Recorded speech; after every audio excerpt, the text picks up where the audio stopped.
And so I'm excited to bring up the next head coach of the Hamilton Ticats, Scott Milanovich. And of course, Ed Hervey. Thank you, buddy. Of course, and congratulations. The ball should just be. Where do you want us, Treader? So just slide over this way. Just so you know, we're not going to touch the football like the traditional.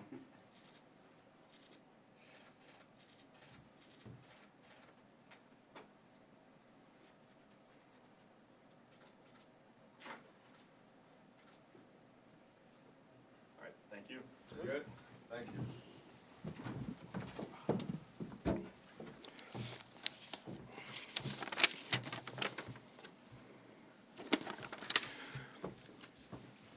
Well, thank you all for coming. It's been a while since I've been at this podium or another. There's a bunch of people I have to thank. There's a few things I want to say. I'll keep it pretty brief because I know you want to ask some questions. But when I first started in this league, I played and coached for some pretty good teams, some teams where we didn't lose a lot of games. And after the game, I would come out onto the field, and my wife and my daughters would be there, and my youngest daughter, Maggie, without fail, her comment was always, "It's a great day to be a Milanovich." And that's kind of how I feel today. I feel very full circle with my career. I want to thank Maggie and McCall, my two daughters. They're both students at Auburn.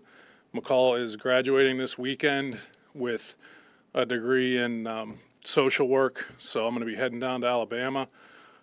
So proud of them.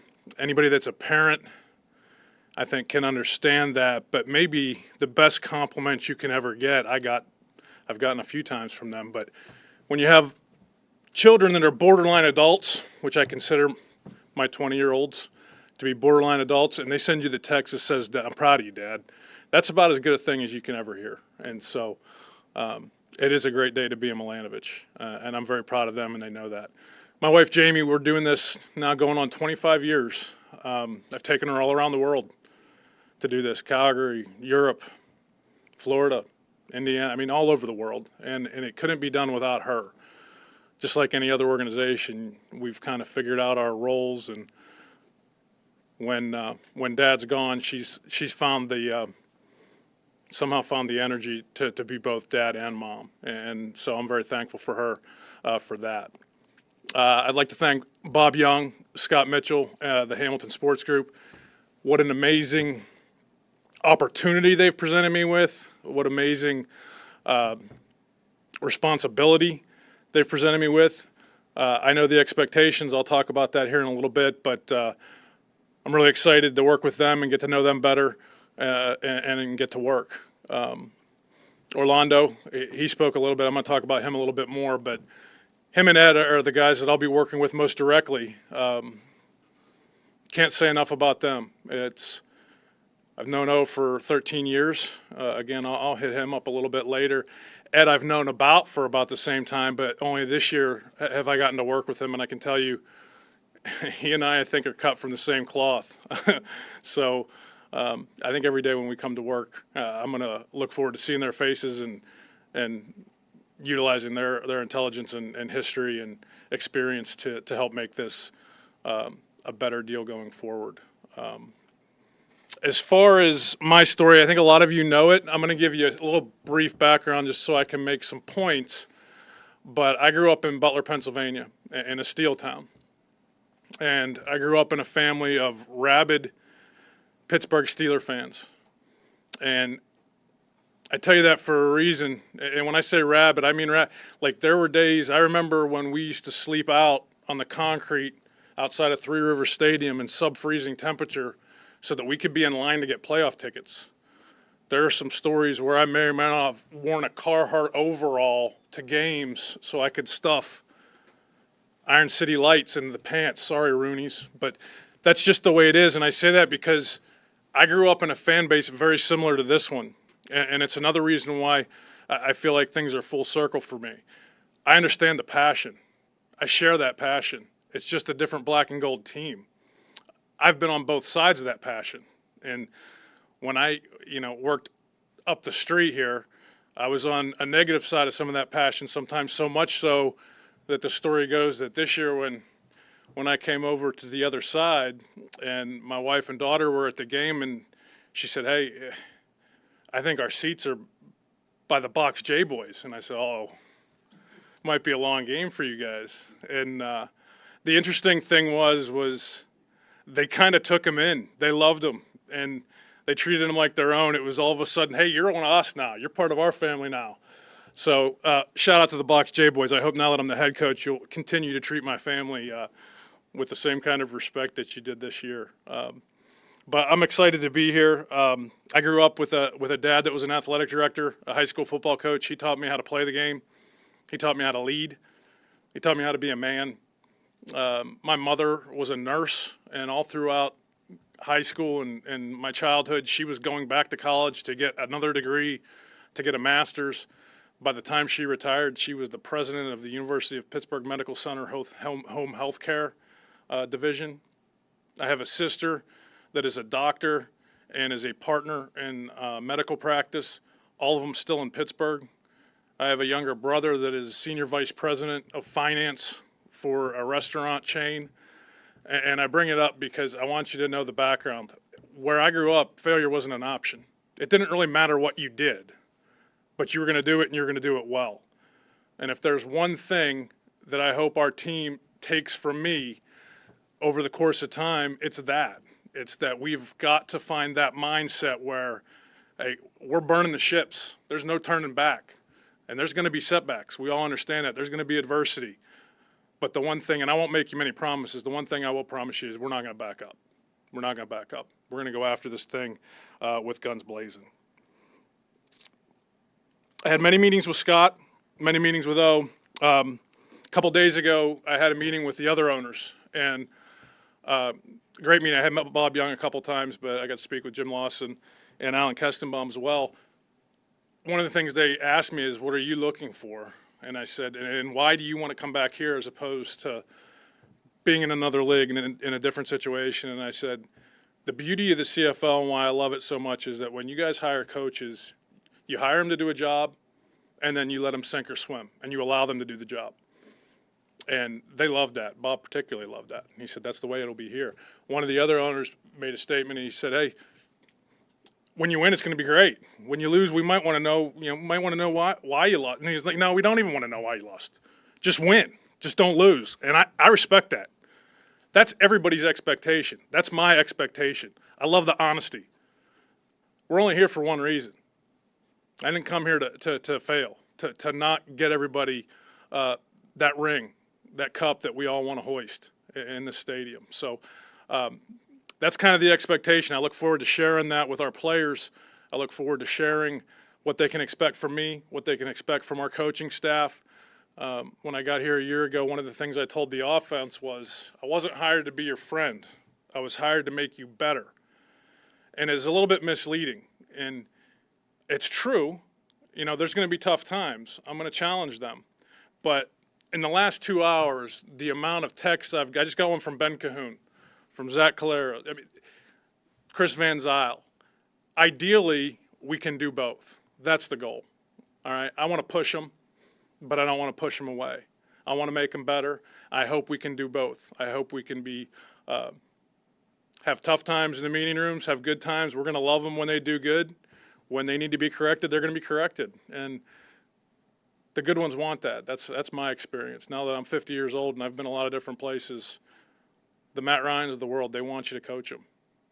The Ricky Rays, the Anthony Calvillos, they want that feedback, and they're going to get it. They're going to get it here. Before I open it up to questions, I just want to talk about O for a minute. He's the reason I'm here, right? He was the one that brought me in a year ago, let me be a part of this. We all have friends, right?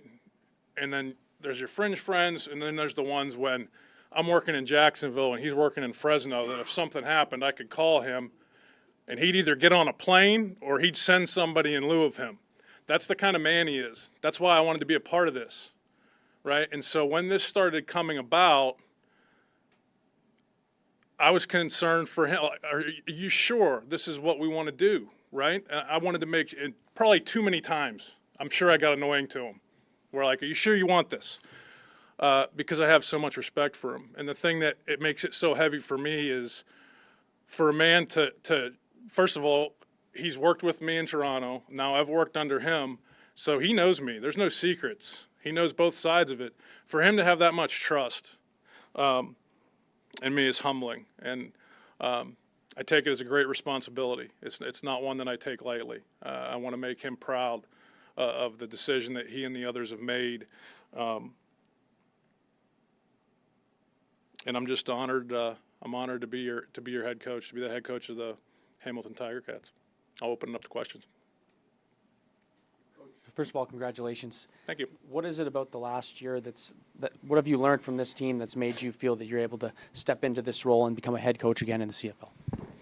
Well, I never had any doubts that I could be a head coach again. It was not something, and Owen and I talked about this, it was not something that I had to have. I had scratched that itch before on 2 occasions, and I love being a head coach, but I also love being a coordinator. I also love just being a quarterback's coach. There's different ways, I think, to find love in the game, and there's different challenges. But I always knew if the opportunity presented itself, and he and I talked about this even before he hired me last year, that it was something that I was going to look into if it was the right situation. And this is the right situation with good people, with people I'm looking forward to seeing every day, great organization, great facilities, not wanting for anything. There aren't any excuses. What do these next couple of weeks look like for you and the rest of that coaching staff? Yeah, it's going to be busy. First of all, we got to get that coaching staff signed and on board, and there's some people we're going to need to talk to interview. As far as personnel, that becomes something that becomes urgent, right? Is figuring out what kind of what our thoughts are with our free agents, so that we can have a better plan going into actual free agency. I need to spend time talking to the players, so it's going to be, once I get back from this graduation this week, it's going to be a pretty busy few months for everybody, I assume. Congrats, Scott, and congrats on your daughter graduating as well. Thank you. Is it your intention to be the offensive coordinator as well? Yeah, I think that's still open for debate. Certainly something that I enjoy doing. We're going to address that here in the next couple weeks. And same story for the rest of the coaching staff. Are you going to bring most of them back, or is that more of an organizational decision? It's my decision. I'm going to, again, it's something we're going to start addressing here as soon as you all let me off this podium. But that's the next thing that needs to be done, and I'm sure we'll have some announcements here in the next couple of weeks. One of the big decisions to make, Bo Levi Mitchell. Do you foresee him as being QB number 1 going forward? Yeah, again, all decisions that are going to come down the line. I am fortunate that I was able to spend some time with Bo. Obviously, I wish I would have had more, right? He had the injury, kind of unfair to him as far as whether he was going to be able to, get a full grasp of what I wanted to be done. But I do know that Bo still has the arm strength. He still has the accuracy. He still has the competitive fire, the leadership. He still loves the game. He's, all those things I learned about that I wouldn't have if I was coming from somewhere else. So I'm thankful. I wish we had more time, but I'm thankful for those moments, and we'll make the right call going forward. This might be difficult to answer, but I'll ask it anyways. You have 30-plus free agents. Is the championship window still open for this franchise? Absolutely. Been there before. I mean, you touched a lot there on why Hamilton, but what is it about this facility, the people? I tried to hit it all before you could ask the question. I'm going to ask it again, That's though. the But plan. that's what we're here for. Yeah, But and what was that deciding factor for you that if you were on the fence for whatever reason, there was that moment this is the place, this is the time? Yeah, so many reasons. Ed, the people in the building, video, all these guys, equipment, all these guys I know and love, and in a quick period of time. In addition to that, my I grew up 4 hours down the road. My wife was born and raised just south of Rochester. This is a fit for me. Like when I said I feel full circle, like I think in training camp you asked me, Steve, what it felt like to come back over to the dark side, and I said it feels like home. And it does to me because I grew up in a town just like this. Pullman Standard and Armco were the industries, and I know the people, I know what they're about, and it's a fit for me. The city's a fit for me. More importantly, probably the people in the organization are fit. So no pressure of the predecessor of your job being your boss there? Yeah, I welcome any suggestions and critiques that he may have. Hey, Matt. Hi, Scott. I was around you for a long time in Toronto. Why, jumping off the Louis question, can you give us a context of how much that time in Toronto and a home game here, a home game in Ottawa, and all of the things that happened with coaching the Argos and then the Edmonton situation, and both those franchises are in different positions, but why all of those things were important to you because of the previous experiences, because of how much time it took out of maybe the prep time and the coaching time to deal with, I don't know what we're practicing today, and I don't know where our home game is going to be today. Yeah, Matt, it's a good question. And all those things, it was similar in Montreal. I think to some degree it's still a little bit that way. I don't know exactly what their practice situation is now, but I'm 50 now. When I got that job, I was 38. I've learned so much over the course of that time. Some things matter. It didn't matter enough to keep us from winning the Grey Cup that year, right? But is it sustainable? And that's why this building, the facilities, all of those things with free agents.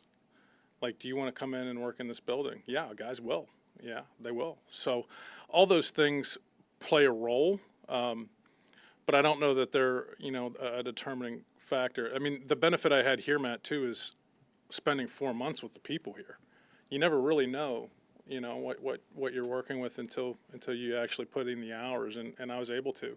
Got to know Scott Mitchell very well over the last, 3 months. So just felt very comfortable for me. Steve and I watched you develop two quarterbacks that have kind of shaped the way a lot of offenses are played in this league. Whatever your decision is, what will you be looking for in a quarterback now? You kind of ran the gamut in a very short period of time with, developing or having a hand in developing Taylor in his first few starts here, and then managing Matt's situation when he came back, and then obviously Bo. But what are you going to be looking for now at this point of your coaching career in a quarterback? Yeah, I think the most important thing is that it's a guy you can trust with the ball in his hands. You just can't turn it over consistently. I think there's many different ways to get it done. It doesn't have to be a 6'4" guy like a Ricky Ray or a guy with a cannon arm. It can be a guy like Taylor or Gardner Minshew.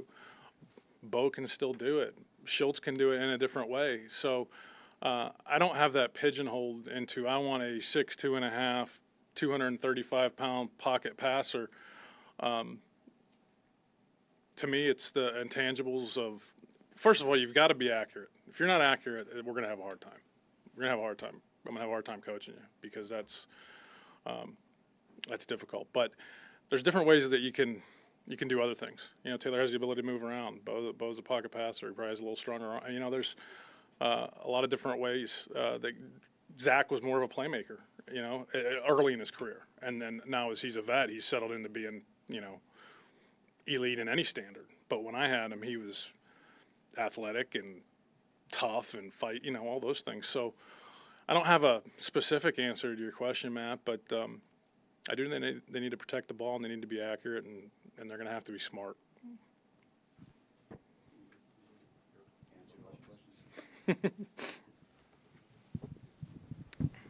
Hi, Scott. Coming in as a head coach there's always a learning curve, but when you look back at your last year and your time with the Tiger Cats, from senior advisor to play caller to now, do you feel that that's beneficial and has maybe given you a bit of a head start? Yeah. Obviously, the history that I have with the offensive players is a tremendous head start. And when we start talking about personnel, I'm going to know actually what I'm looking at.